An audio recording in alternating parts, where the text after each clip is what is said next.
any moment in time, a stem cell is faced with choosing. Should I just remain a stem cell? Should I divide and turn myself into two stem cells? Or should I now enter a process of what we call differentiation, where a blood stem cell might, over time, turn into a red blood cell? But this is influenced by the external environment.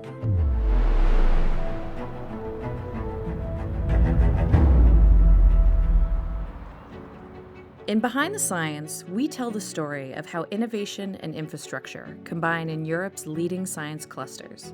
We understand that the places where research occurs are as critical as the research itself, which is why we reach out to the rockstar scientists to grasp not just what they do, but why they do it. Become a part of this story as we take a look behind the science. So I'm Bertie Göttgens. I'm the director of the Cambridge Stem Cell Institute, and I'm also professor in the Department of Hematology at the University of Cambridge. What I love most about my work is the constant challenges, intellectual challenges, that I'm experiencing on a daily basis, really, of working with the trainees. Also, this sort of reciprocal learning, working with students and postdocs, my colleague, group leaders. This is what I love the most. Can you tell me about your career? Where did you start? When did you become interested in the fields you're working in? So I started doing an undergraduate degree in biochemistry in Germany at the University of Tübingen. And from there, I moved on to do a PhD at the University of Oxford in England. And there I studied how the expression of our genes is controlled. And that led me to do a postdoc at the University of Cambridge, where I then studied the same topic, but on blood cells, in particularly on blood stem cells. And from this, I built a career, starting my own research group, where we study how the expression of our genes is controlled in stem cells and how that, in blood stem cells, and how that influences how healthy blood stem cells can do their job. And also what goes wrong when healthy blood stem cells turn into leukemia stem cells. Can you talk to me about the platform for tissue scale biology and the work that you're doing there? What is it? Explain, and what stage is it at? It's an initiative that is funded by the Wellcome Trust, who are one of the big funders of biomedical research in the UK and also beyond.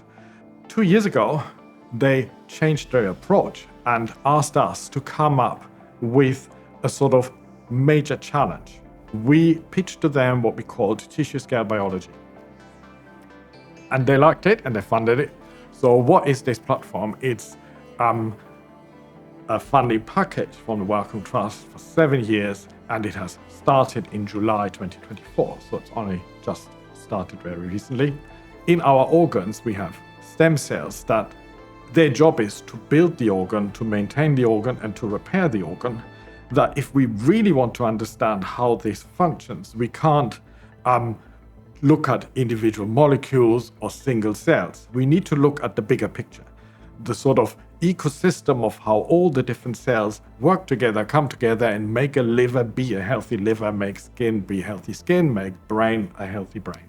So this we call tissue scale, and that scale is ideal for stem cell researchers because of what I've just said. This is what stem cells do. They build, repair, and regenerate those organs. But the problems become more complicated because we need to understand how complex systems, lots of different cells, millions of cells, how they talk to each other, how they interact with each other, and also they become very interdisciplinary.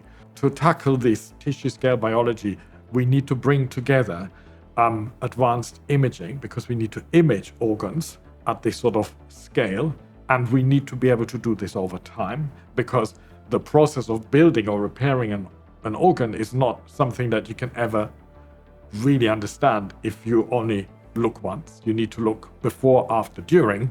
And then also, in order to then make sense of all of this, we need to bring in state-of-the-art data scientists, because all of these experiments, whether they're imaging or genomics or time-resolved imaging, they're going to generate massive data sets that we can only ever really interpret if we as part of the interdisciplinary teams that we're building, if we're bringing in data scientists to do all sorts of sort of traditional computational biology, but also bring in artificial intelligence, etc., to really underpin our ability to make sense of the data.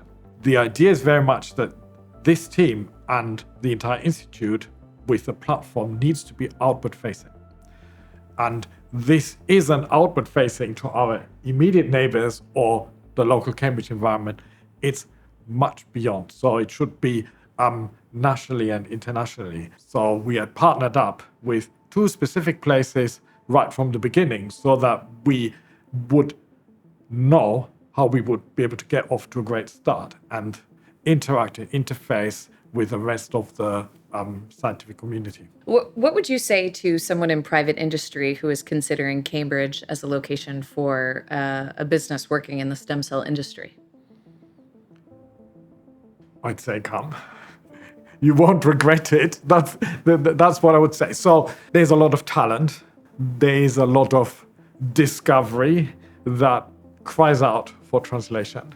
An asset that applies to the UK is also that the interface between the National Health Service and academic research has some unique advantages for driving translational research. So Cambridge has that advantage. There's a lot going on.